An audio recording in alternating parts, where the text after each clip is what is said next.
What is up, guys? Spring's close. That means baseball's right around the corner and the regular season starting at the end of March. And we're here to tell you a little bit about the content RunPureSports.com is going to be offering to our premium members. DC, we got a lot going on. Absolutely. Baseball coming up. We're going to have everything you need here at Run Pure Sports. As you mentioned, webcasts, articles, core plays, statistical analysis, projections, all of it up on RunPureSports.com. Come for the amazing plays. Listen to JT Hayes botch every single name. It's so much fun. Our team's been on a major heater in the NBA. We're going to carry on this momentum to the MLB season. Get on board right now. Sign up for a premium membership to runpuresports.com. It's only $80 a month. $80 a month. Monthly access to our premium MLB content. All the other sports, golf, MMA. It's not just baseball during the summer, people. We got a lot going on. NBA still going on once baseball starts. For an extra $20 a month, you get the bet side. I'm telling you, add it. Joey Workby, we're just killing it on the baseball side. He's perfect during the World Series. What are you waiting for? Sign up today. Start running pure.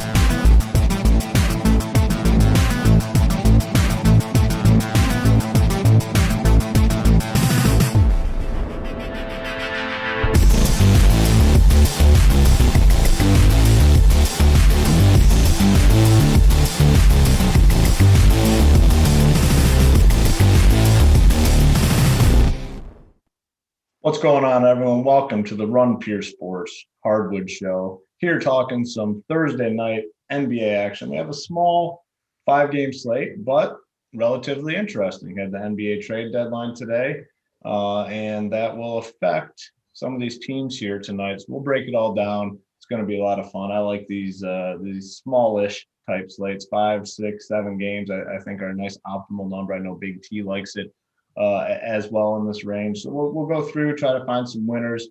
But before we do that, as always, on Thursday, I'm joined by my boys, JT Hayes, Big T. We'll stick with you, Big T. NBA trade deadline today, some big moves made throughout the league. Your Nuggets picked up Aaron Gordon, which I think is a phenomenal move. I think that he fits perfectly with that team. So kind of run through some of these moves. I know you're busy today. I don't know if you saw absolutely everything, but some of these moves that kind of stood out to you today and how they affect the NBA moving forward and potentially NBA DFS this season. Yeah, I think the Nuggets crushed. I mean, they've been weak on the wing. They got Aaron Gordon, and then they plugged a big hole too. The center spot behind Jokic was really, really weak. I mean, when Jokic came out, they were getting beat up all year. JaVale McGee is the perfect backup big. Play 12 to 15 minutes. Plug that hole. I mean, the dude can protect the rim. He can really be a great backup, as we saw last year for the Lakers when they needed him and the Warriors when they needed him. I mean, the dude has 3 titles now. He's perfect for that spot. Gordon's perfect. I thought they were going to nab Lonzo Ball too and give up Barton, which would have been amazing, but can't complain. Totally crushed. And yeah, I mean, big moves all around. I haven't completely dove into the whole thing, but how many teams tonight made moves? I was trying to look at it. It was mostly minor stuff like Portland's move. They got Norman Powell, gave up Gary Trent Jr. I kind of got blasted in the chat a little bit because we were in the chat earlier breaking down these trades, and I said there really wasn't that much of a difference between Norman Powell and Gary Trent Jr., and I still kind of stand by that. I don't think there's a difference either. Yeah, thank you. I mean, I love Norman Powell too. But yeah, I mean, I don't see much of a difference in those guys. JT, you got any insight on that? To me, honestly, I think they're very similar players. I don't think it's much of an upgrade. I mean, both those guys, if given a good role, will produce offensively. I don't think it's a massive difference. What's your thoughts on that one? I think the difference there is that Powell is actually a better shooter than Gary Trent Jr. I think, Trent, it's like 1 out of 5 games he can get a stroke going, whereas Powell, like you said, if he's given the minutes, he's going to shoot pretty well. So I think it's a slight upgrade, but it doesn't. I mean, it's not the type of move that really is going to transform that team. Yeah, it's kind of my thoughts as well. The Clippers, I think Lou Williams that they shipped out, and they got Rondo coming. I mean, I don't think that's that big of an impact. Any thoughts there? No, I think, maybe he'll go, maybe Atlanta will actually play Lou Williams. I think that was a little bit disappointing to see that Ty Lue just stopped using him. Didn't really use him at all throughout the year. I don't know what Rondo's impact is to any team. You need probably, 3-4 injuries. The one impact, and we'll talk about it a little bit tonight. The one impact is it does free up some playing time, some more playing time for a guy, Terrence Mann, who's been electric when he's gotten on the court this year.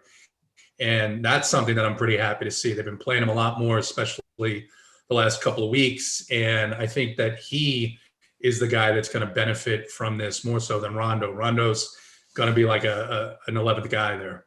Yeah, and then in the chat, they're saying Powell's a more consistent scorer and more versatile scorer. Yes, I get that. Like if I'm choosing between Norman Powell and Gary Trent Jr., I'm taking Norman Powell every single time. Like I understand that part of it, but I'm saying when you match up what they had to give up to get Norman Powell, to me, it doesn't add up. Like I just don't think there's that big of a difference. So that's kind of the point I was trying to make there.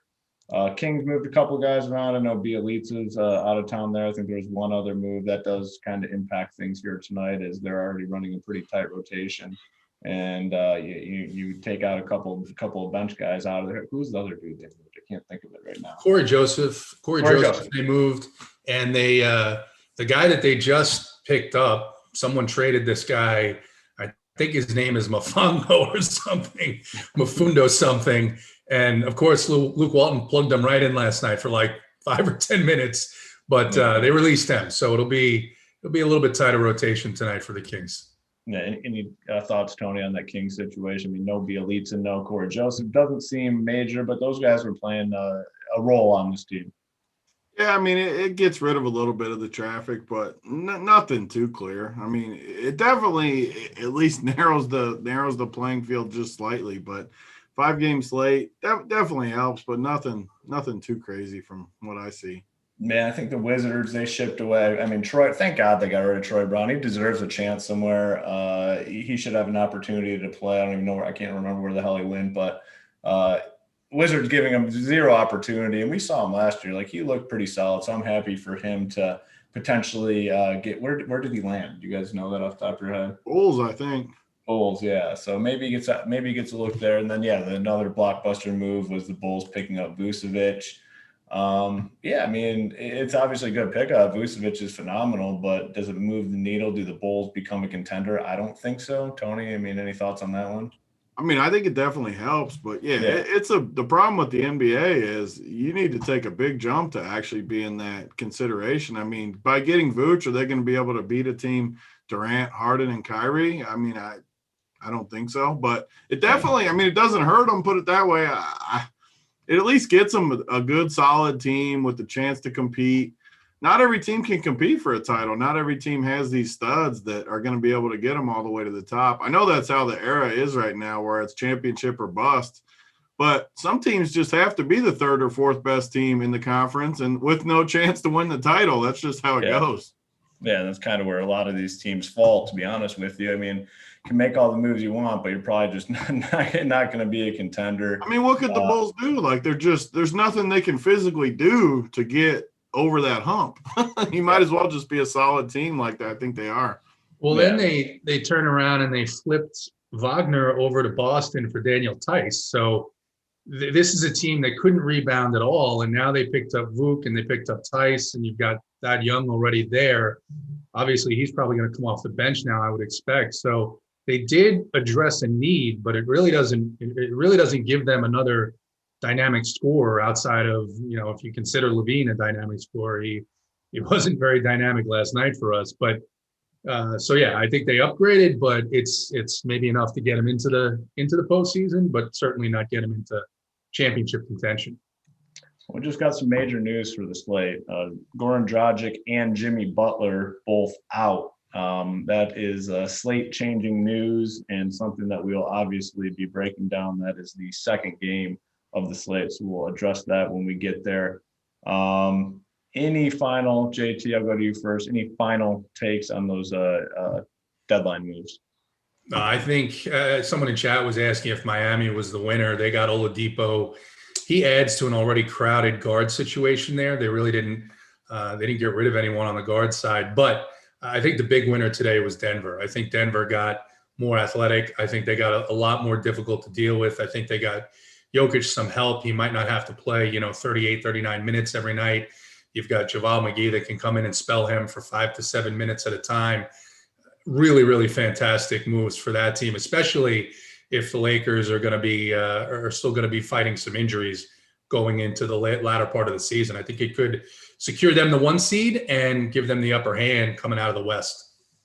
Yeah, I'm going to go with the Nuggets as well. I mean, it's just that Aaron Gordon, I think, is just a great fit for everything the Nuggets are trying to do. I mean, he's got that ball handling upside too. He can handle the rock if he needs to. And JaVale McGee doesn't sound like a big name, but he's a perfect guy to get in there and play 12 to 15 minutes when Jokic is on the bench. Like, he can fit in any sort of offense. I think they become probably the toughest team to me, honestly, in the West. I mean, who knows what the Lakers just announced today. LeBron's going to be out another 3 to 5 weeks. Nothing really we've heard on Anthony Davis.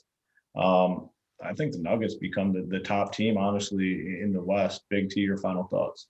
Yeah, I agree. I mean, they plugged their holes. They couldn't guard the wing. They get one of the best wing defenders in the league who just adds all kinds of athleticism to them. They went from a non-athletic backup big, and I don't even remember what the dude's name was because he sucks too bad. And then they get JaVale, who I love JaVale. Isaiah. What was his name? Isaiah Hart, your boy Hartenstein. Yeah, friggin' Hartenstein or whatever the dude's name was. God, he was bad, so bad.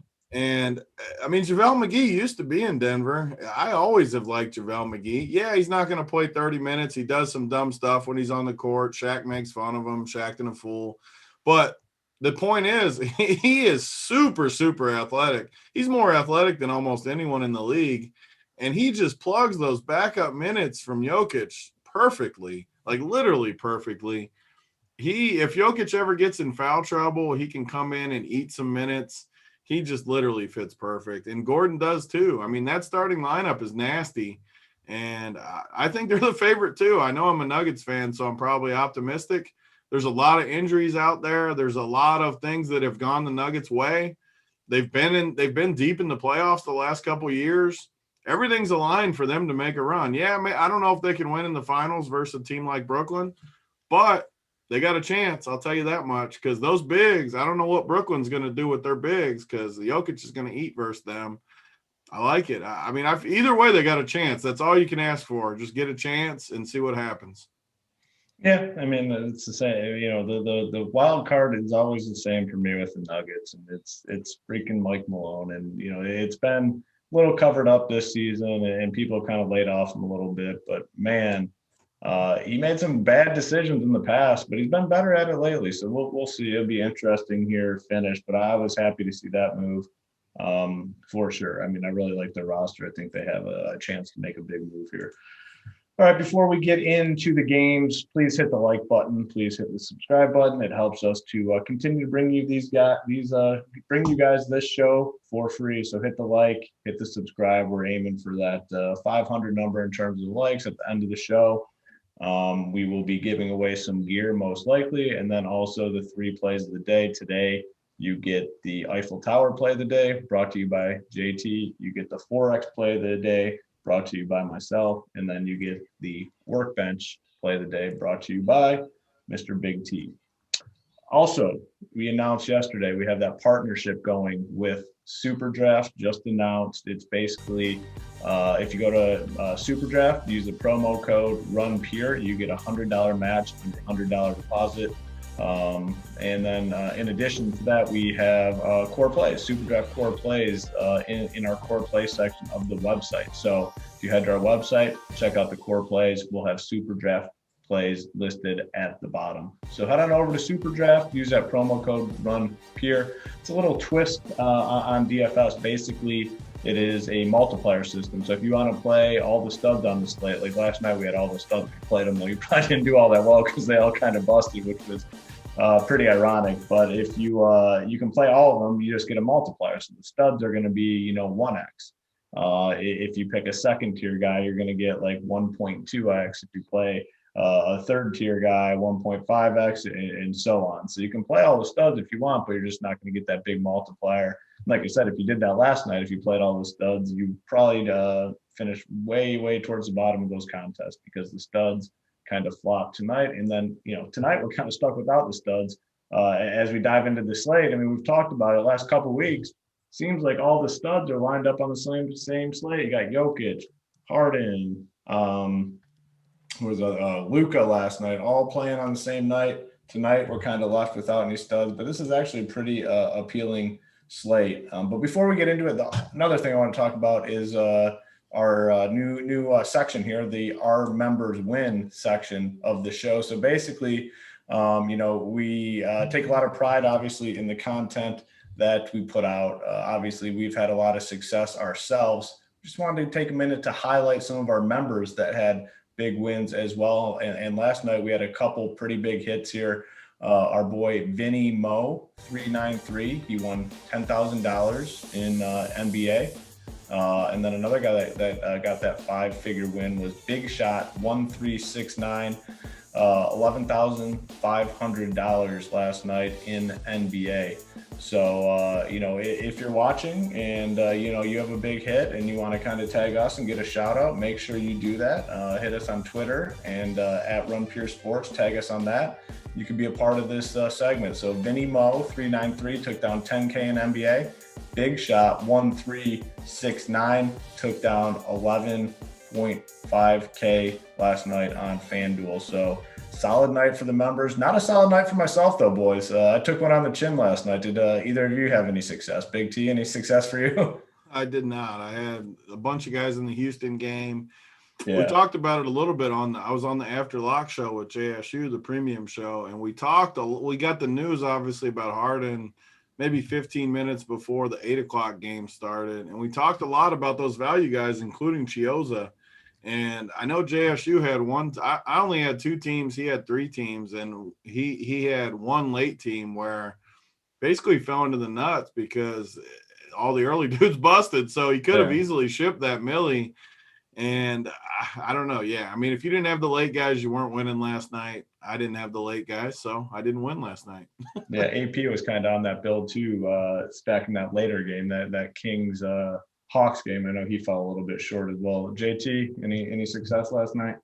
No, it wasn't too bad, but it was one of those nights where I didn't avoid the landmines. I thought Zach LaVine was in a great spot, and he actually did just enough last night to help me cash in a couple of lineups, and just not the right mix. I went with Wood in a lot of my lineups over, quite frankly, guys in what have been better matchups with Capella and even Jared Allen. So didn't get enough. Surprisingly, it's surprising to say, I didn't get enough Cavs last night. I mean, if you stack Darius and Nance and Jared Allen, you were well on your way. So, but I did not do that. All right. Well, tonight's the night, boys. Tonight is the night. We're going to hop into the first game. We have the Wizards. We have the Knicks, 224 total. Knicks favored by 3 in this game. On the Wizards side, we always talk about it. We talk about, Westbrook. We talk about Beal, and it's kind of hard to really play anyone else. But a guy that's kind of emerging as that number 3 is Rui Hachimura. The minutes have been there. We're looking at 38, 36, 37, 39, 40, 34. So he's going to be on the court. It's just a matter of if he can get enough. He's 5.8K on DK, a little cheaper on FanDuel. Probably a better play on FanDuel where you have to play 2 of those small forwards. Small forwards are actually pretty weak. Small forwards very weak now that we lost Jimmy Butler. So I think he's in the conversation, probably more so on FanDuel. Russell Westbrook, Bradley Beal are definitely 2 guys to consider. Big price gap now, and we talked about it a lot last week where Beal's a lot cheaper, probably comes in at a higher ownership. Westbrook, higher price tag, probably lower ownership, and it might be a little bit different though tonight because we don't have the stud. So I think both these guys will have a decent bit of ownership here. On the Knicks side, kind of hard. I mean, it sounds like Peyton's going to be in there as well as quickly. They're a team that, now early on in the season, we were targeting these guys that are playing a ton of minutes. Some of them are playing a ton of minutes, but now there's a little more uncertainty with these guys back. The ones I do like, though, I think you can play Julius Randle tonight. I don't hate him. He's obviously capable of filling it up across the board. RJ Barrett is a guy that I do like tonight on both sides. The minutes are back. Like, He's a guy early on that was playing a ton of minutes. The minutes kind of disappeared, but now they're back. He's played at least 35 minutes in 6 straight games. That includes some 40-minute games as well. So I think he's back in the conversation. Really like him here in this matchup. Also, probably a little bit better play on FanDuel opposed to DraftKings because of the fact you have to play those 2 small forwards. Go to you first, JT. I mean, there's definitely some options here in this game. What kind of stands out to you? Yeah, I think with the news, I think there's going to be a little bit more popularity on Russ in particular, and even perhaps Julius Randle, although that 10-2 price on DraftKings suggests to me that I think I want to stay away from him tonight. This matchup, we've talked about these 2-game sets, that they don't exactly play out the same way as the first game. And so I think I have some interest in Russ. Russ had a down game the last time they played a couple of nights ago. I'm not really concerned with Elf Payton's defense. I just think it was an off night for the Wizards. And certainly if the Wizards can keep this game close, it's going to be because Russ is getting to the rim. Russ is, getting a lot of assists and even getting a lot of rebounds. So I think Russ might be my favorite play in this game. There's obviously Mo Wagner is gone now. It probably boosts Rui just as much as it does either Alex Len or Robin Lopez. I still don't trust what Scott Brooks is going to do with either of those guys. So it does make it a little easier. You have 48 minutes for 2 guys now at center instead of 3 guys before. Whereas, the other night, Wagner came out of nowhere after a couple of DNPs and played 23 minutes. So I think for me, it's Russ in this game. I don't have a ton of interest on the Knicks side tonight. Yeah, I kind of agree with you there. I do like Russ, and I mean, he only played 28 minutes last game. Still got the 40 fantasy points. So he shot 3 for 14 and still got the 40 fantasy points. So I think he's actually a really strong play. I mean, Tony, you've been on him kind of ahead of everyone else. You kind of noticed watching the game that he was, as you said, probably about 20 times. He got his legs back. His legs are back. His legs are back. You heard it. You were pounding that for weeks. And people were slow to get on the train, but you were ahead of the curve on Russ getting his legs back. The price is full now. The price is all the way up there. Is Russ a guy you're considering tonight? And then anything else that kind of stands out to you here in this game? I mean, the wild part is people still keep playing Beal over him to me.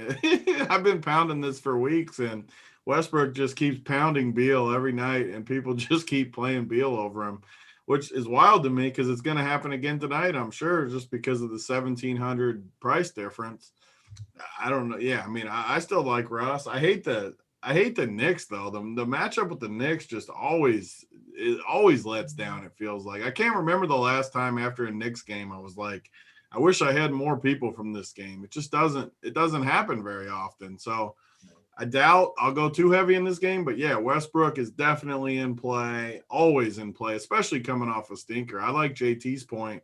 Sometimes we get too focused when these teams play back-to-back about what just happened. Doesn't really matter. And a lot of times things go completely different the next game where Russ maybe goes off tonight a little bit. I think we got to stay away from Randall a little bit. I've been on him too heavy, but with Mitchell back, it does eat into him a little bit, rebounding wise, blocks wise. Mitchell the other night, I mean, he played 30 minutes, 40 fantasy points. If Mitchell plays 30 minutes at 5K, he's going to crush. Against Washington, he is definitely going to crush at that price point. So I have more interest at Mitchell, exactly half price of Julius Randle. No reason he should be half price of Randle. And I love Randle, but Randle shouldn't be 10.2K with Mitchell in there. I mean, he's priced like Mitchell is still out, and it's just Noel and him. Noel soaking up literally no usage. And I like Mitchell way better. I think Elf Payton is a little bit in play just because it's a 5-game slate. I mean, he's super cheap too at 5.1K.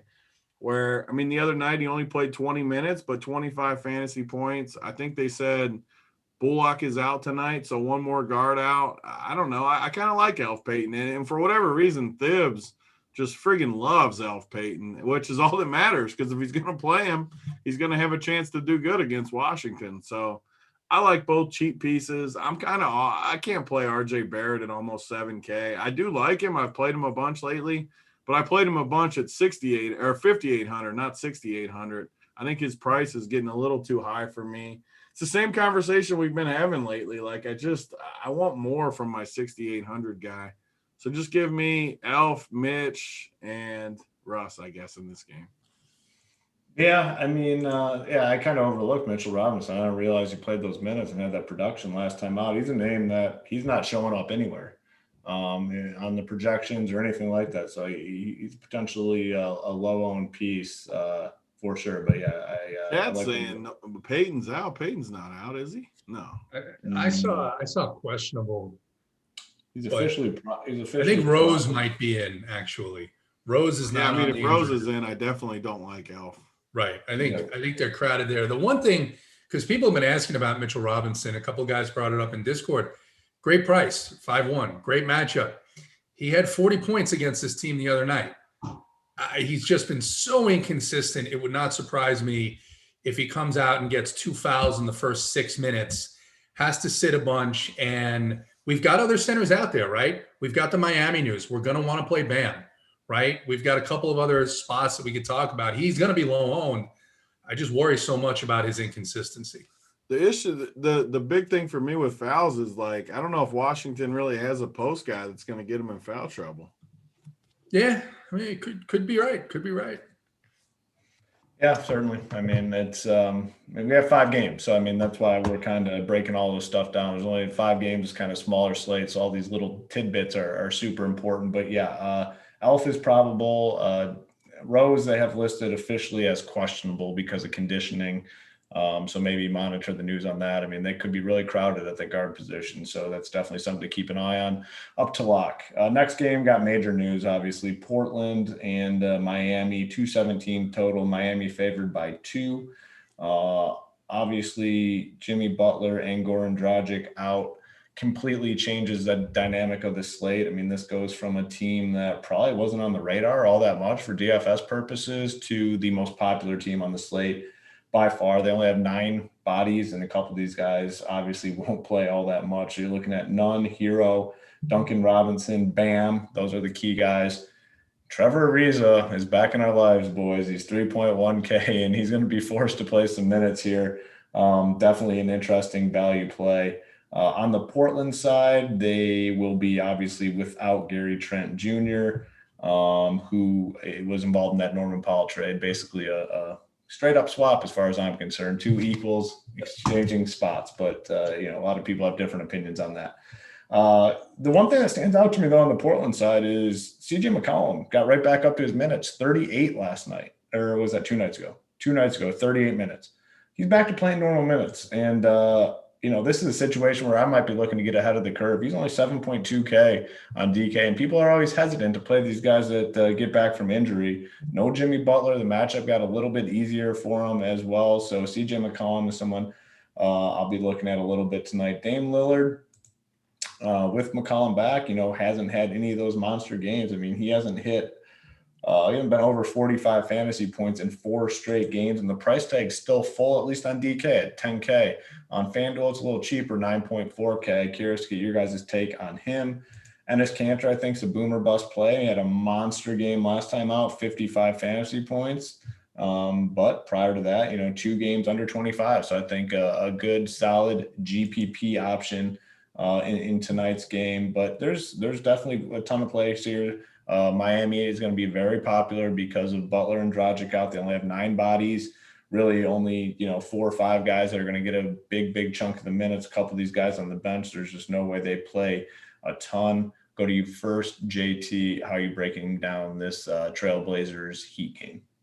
Yeah, I think you're right. The Miami injury situation, the fact that they traded Kelly Olynyk today, so that's another body that they're down, is the biggest on a slate where we have a couple of teams that are actually shorthanded. So I think you have to look at the Miami side. You brought up 4 of those guys. I think you can I don't know how much deeper you want to go on this team. Obviously, Precious Achiuwa is going to play some minutes. But again, I don't know that we're going to need him, given the fact that there's really nobody other than Russ is really the main highest priced guy. I'm with Big T. I'm avoiding Randall as well. So I don't know that I need all that many 3.1 guys. There's a couple of guys in the later games that I'm interested in.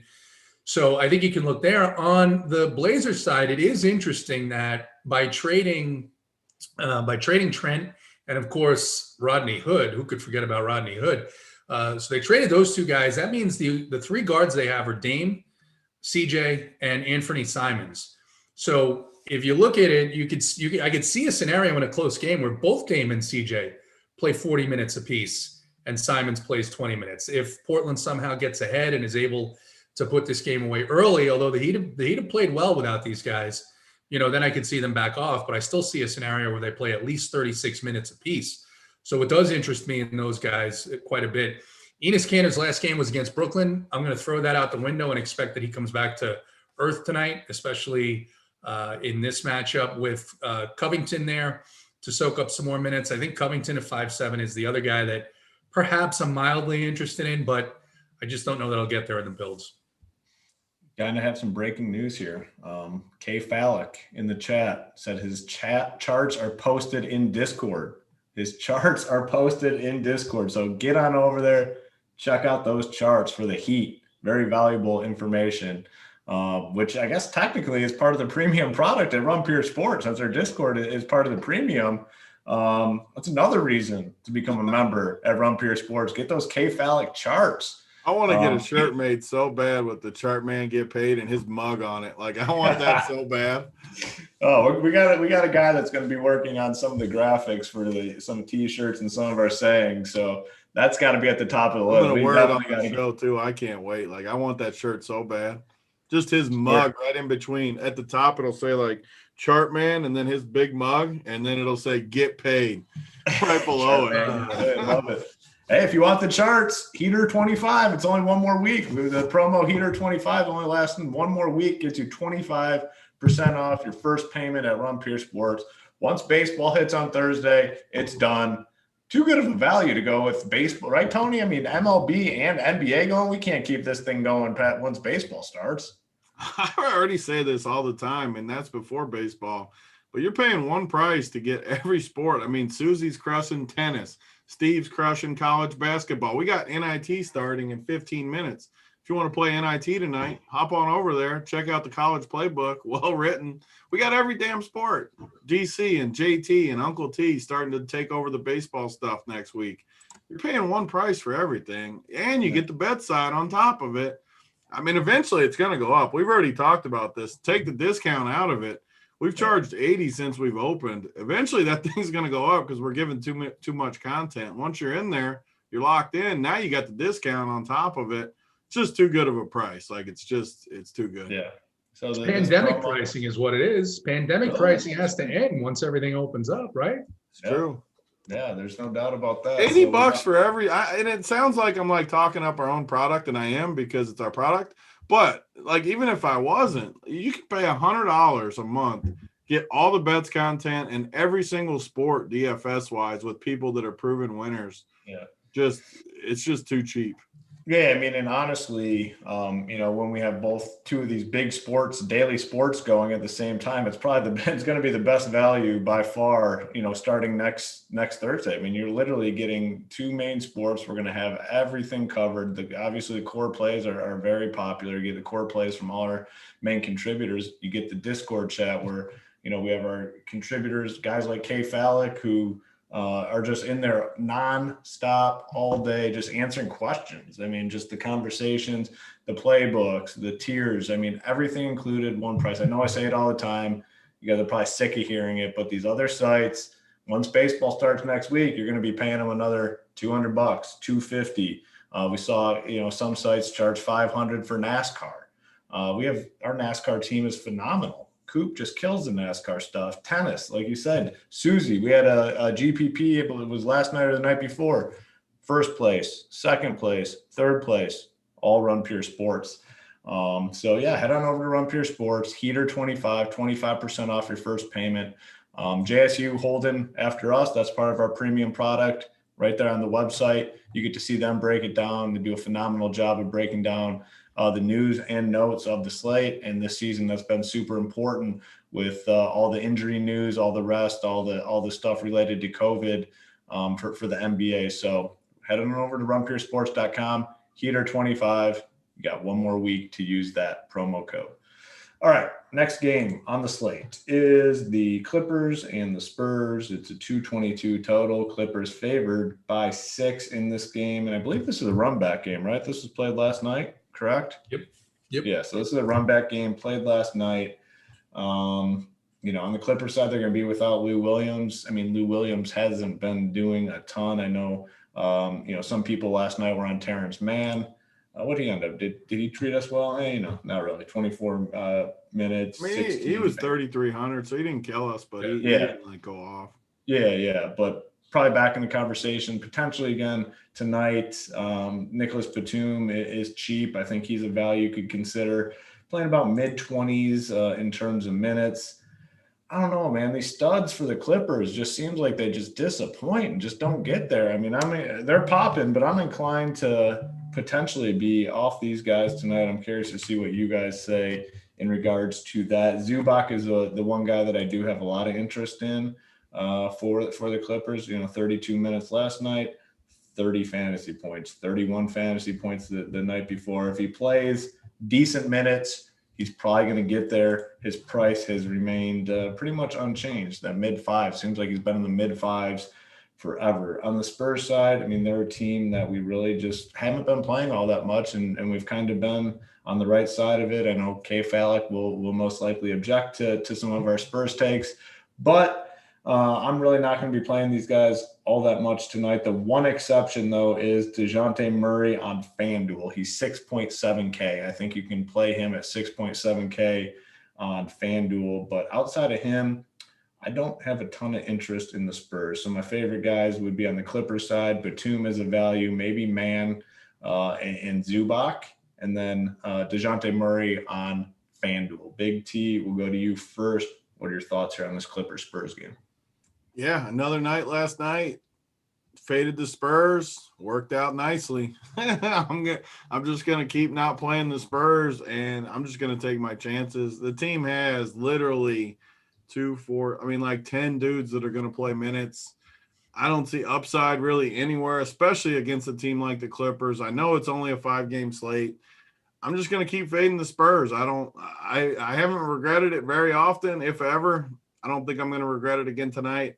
Definitely fading that. And then the Clippers, like Hoop said, man, these prices just keep getting cheaper and cheaper for Kawhi and Paul George. And I keep fading and keep fading. I don't know what that price point is going to have to be. I mean, maybe if Kawhi gets to like 8K, I'll be tempted to play him. But he just doesn't. I keep talking about the upside on these guys. At 8,800, yeah, I think he's safe. I do think he's safe. I think he'll get you in the 40s.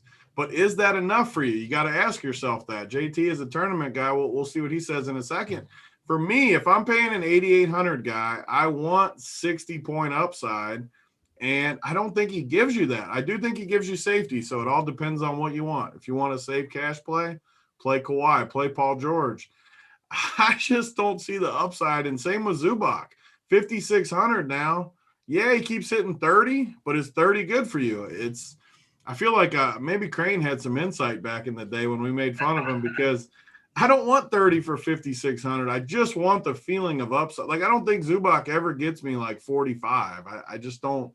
I don't know. But I am going back to Terrence Mann, though. 3,500. He played 24 minutes. You got Lou Will out of the rotation now because he got traded, obviously. You just look at the dudes in the mix. I think he's really good at 3,500. I think he could have a good game tonight at this price point. So I'm definitely coming back looking at him. Yeah, I disagree a little bit on Zubac. I mean, I think he does have the upside. I mean, we haven't seen it all, too much lately. But if he plays 32 minutes, I mean, he hasn't cracked 32 all season. Really? Let me verify that. Go through it like he just doesn't. Maybe you'll find one in there, but there definitely isn't many. February 3rd, he got 42. There you go. So he does have it in there somewhere in the archives. Once a month, he's going for 40. So this could be it. It's getting close to the end of the month. He's got a 40. JT, thoughts here on this Clippers-Spurs game? Yeah, I mean, there's enough value that I don't even need to look at the Spurs. I'm just going to cross them off the list. Never know what Pop is going to do, especially on a back-to-back. That is the absolute worst time to try and pick out a Spur to play. On the Clippers side, I agree with Tony. I'm going to go with Terrence Mann tonight. If I need a 3-5 guy, and even if, quite honestly, even if I don't, I think that with Williams out of the mix, I think he's definitely going to see 24 minutes with an upside chance at 30 if he's playing well. The Spurs don't guard the point guard position very well. But the other thing that the Spurs have been doing lately is they've been playing. It seems like it seems like he gets like 12 more timeouts than any other coach. Like every 3 minutes, it's timeout. I swear, it's funny you said that because I was honestly thinking about that the other day, and I was just, I can't remember what team it was. Could have been the Spurs, but they're just calling nonstop timeouts. I'm like, how many timeouts do teams get? Yeah. It's like every time I pull up the game to see what's going on, it's like, oh, Spurs take a timeout. Spurs take a timeout. Because last night it was because they were giving up points in bunches. So like every time they gave up 6 points, Pop would call a timeout. And I'm like, all right, I can't deal with this anymore, right? Paul George is mildly interesting on this slate at 7-8. But again, I think with the Heat value, the teams that we're going to talk about, I think in the next game, and then of course the late night game with the Warriors and the Kings, this game doesn't appeal to me. Two teams with crappy rotations on a back-to-back. It's just an ugly game in the middle of nowhere. So give me Terrence Mann, and that's about it. Talk about something that's ugly. How about, we got about 900 people watching. We got about 355. JT, I mean, hit them with it, man. Let them know. Hurtful, right? Fucking hurtful. It's fucking very hurtful. So get those numbers up. We're trying to hit that 500 number in terms of the likes. So pound the like button, pound the subscribe. We're getting close to that 5,000 mark of subscribers, and our producer's been talking about that for a while. So if you could help us get to 5,000, that would make us happy, and more importantly, our producer will stop talking about it. So get us to the 5,000 to make Simon happy. All right, we still have that partnership going with Monkey Knife Fight. If you head on over to Monkey Knife Fight and you use that promo code RUNPEER, you get a match up to $50 on your deposit. So go to Monkey Knife Fight, RUNPEER, $50 match on a $50 deposit. We have a channel in our Discord chat devoted to Monkey Knife Fight picks and plays for basically every single sport. So Monkey Knife Fight, RUNPEER is that promo code.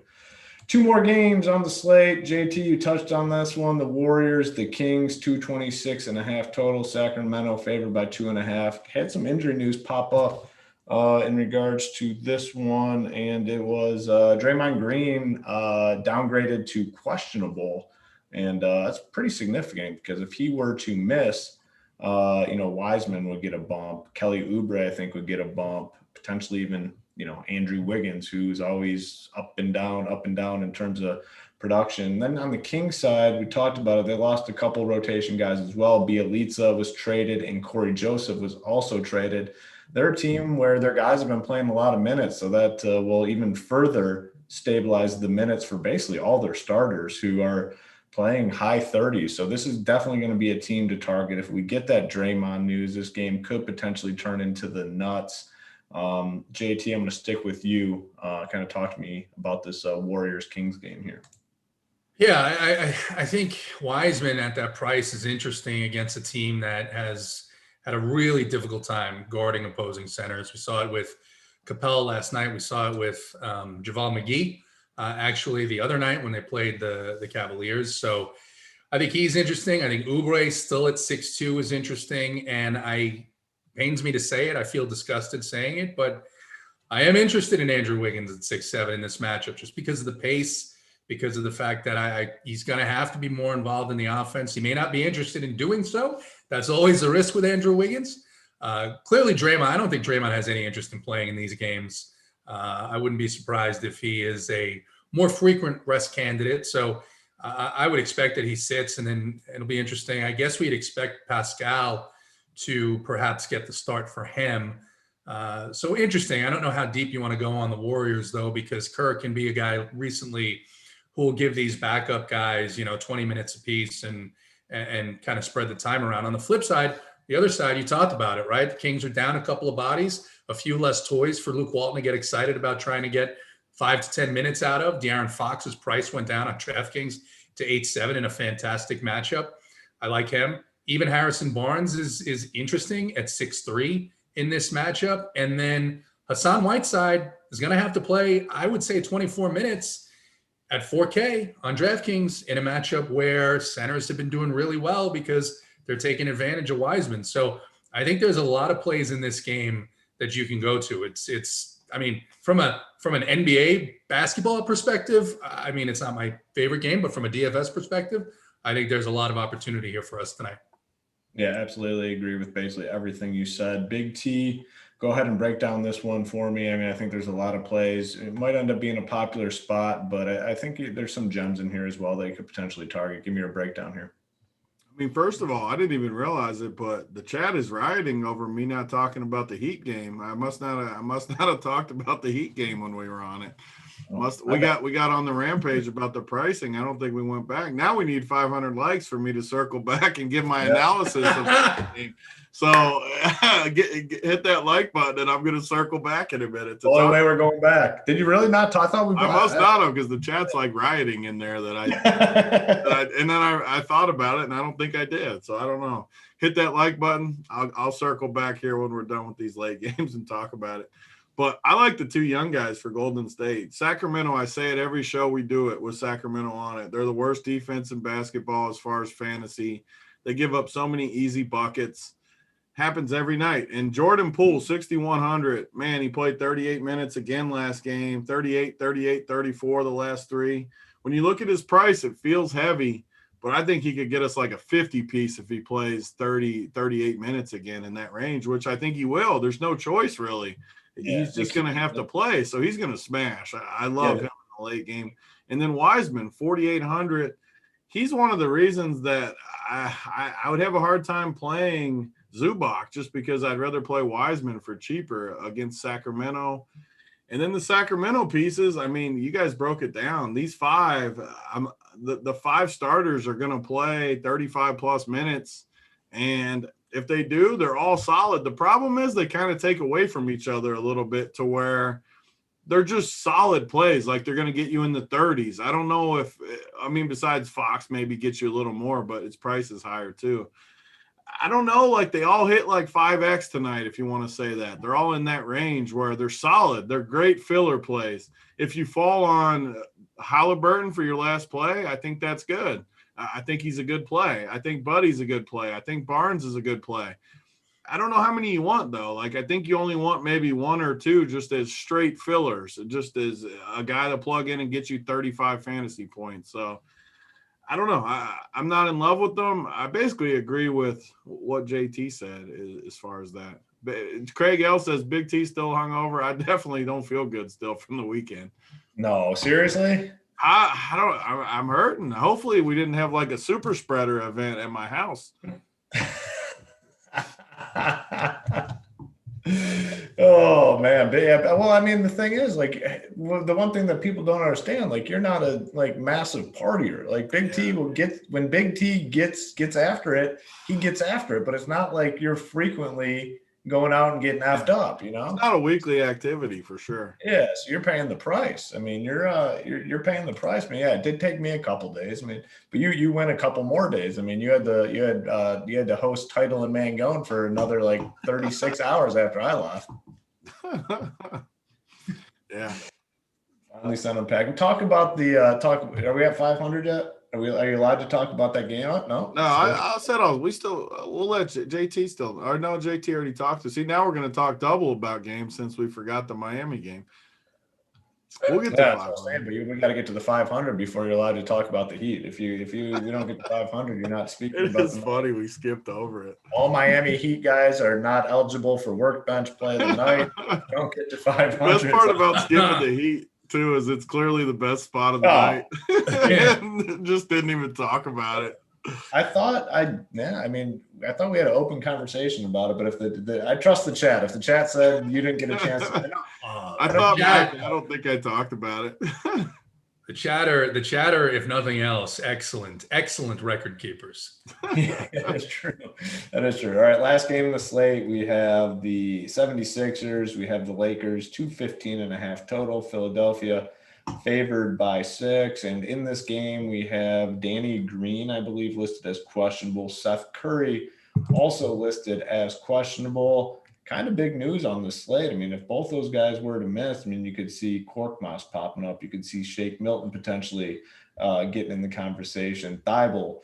This is a 10 o'clock game, though, 10 p.m. Eastern. We only have 2 of these. So tough to really build your lineups around this news. You probably don't have to anyway, because we already have that Miami Heat situation. So it's probably not necessary to build teams waiting to find out if Seth Curry and shitty Danny Green are going to play or not. So I don't think you necessarily have to build teams based around this news. The one thing, though, they did trade Tony Bradley, so that should really stabilize Dwight Howard tonight in this matchup where Marc Gasol is expected to return. So I think Dwight Howard gets a nice boost here tonight. On the Lakers side, Gasol, like I said, is coming back, but they said probably about a 15-minute limit, so he won't have a big role here tonight. Kuzma's been playing well. I don't think, Dennis Schroeder, I think, is a guy you can potentially consider. Center's kind of loaded tonight, so Harrell, paying a premium for Harrell might be a little bit more difficult, especially with Gasol back in the mix a little bit. Overall, it's not a game that I'm thrilled about. I'll probably have some exposure to the main guys, but definitely not as much as the game we just talked about. Big T, break down the 76ers Lakers game for me. Yeah, I'm going to keep picking on the Lakers. Like I said, whenever LeBron went out a week ago, I think they're going to get blown out all month, and it's going to be a lot like the Houston spot where people aren't going to adjust quick enough.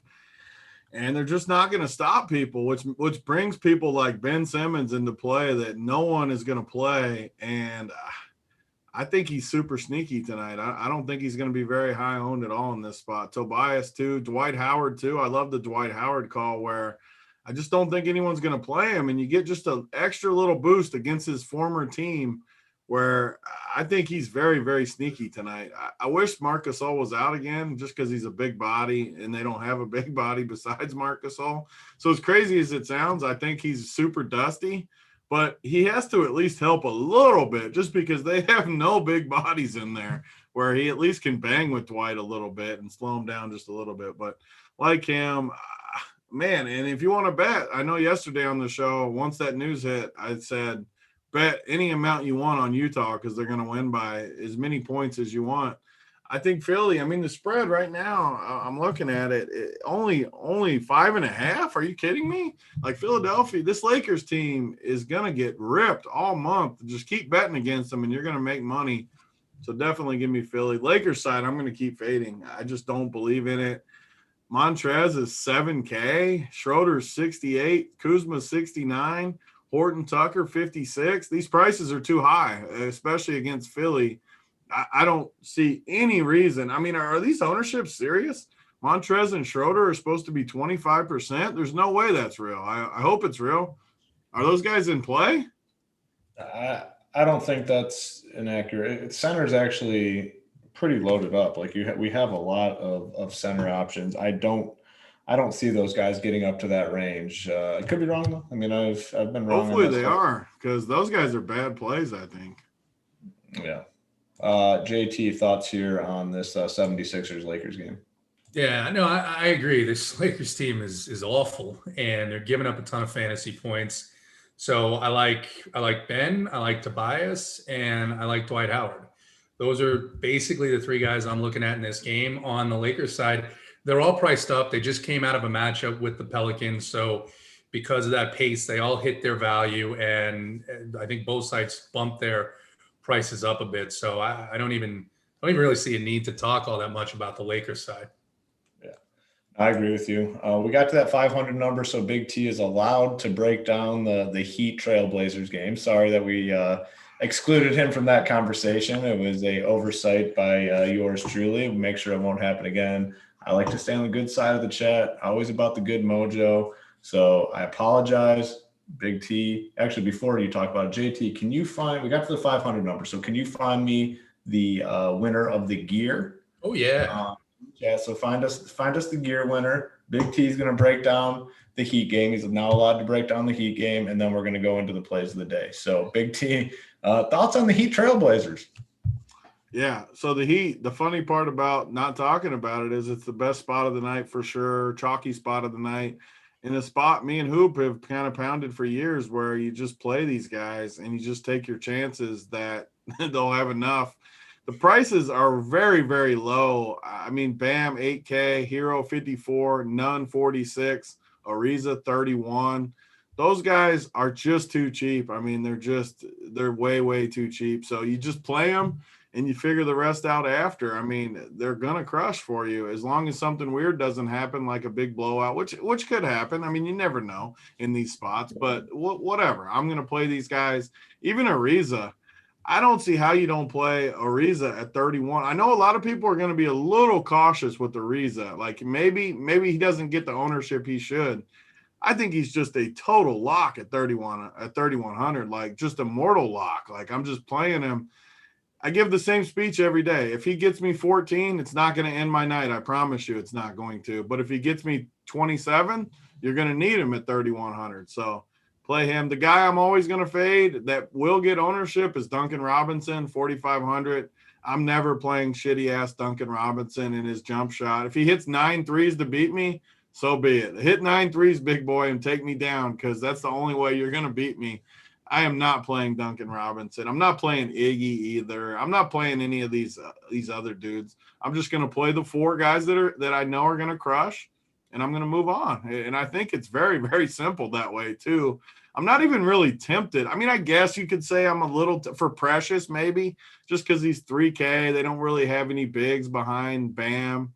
Maybe. I mean, I don't think if you want the studs, I don't think he's like the worst play ever, but I don't think you need it. So I'll probably just play the 4, maybe Precious. Definitely not Iggy. I know the chat was talking about Iggy. I'm never playing Iggy again ever in his life, like never again.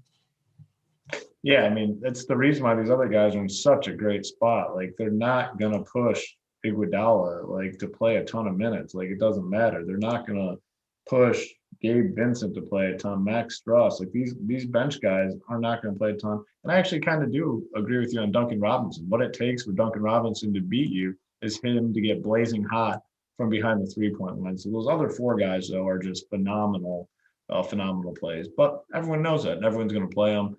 I hate when the chat does this though. So the dude in chat says Precious is out. Like, no, he's not freaking out unless I missed it. When did it say he's out? That's fake news. That's fake news. What are you doing? That's not how you get gear. You don't just say randomly some dude's out when he's not out because Simon, get him out. Difference. Get him out. Get him out. Thank you, Simon. Let me go ahead and I got the guys available for the Heat right here, and Precious is on the list. I mean, it's the guys.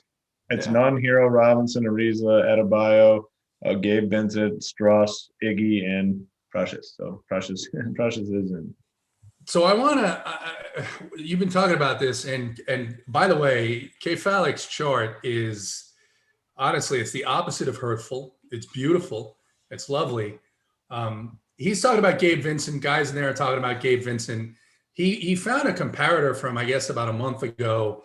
And I think this was when Harrow was going through his injury issues. He did have a big game, but I think it was his first game back. So Nunn really didn't do much in that game. Tony, Hoop, are you guys interested in Gabe Vincent? I know he's 3K, but I'll take this one just because I like making fun of K-Phalic. Gabe Vincent. You might as well just, what's the line from Vegas Vacation? Give me half your money, I'll kick you in the balls and you can go home. K-Phalic, give me half your money, I'll kick you in the balls, big boy, and you can move on to tomorrow, baby.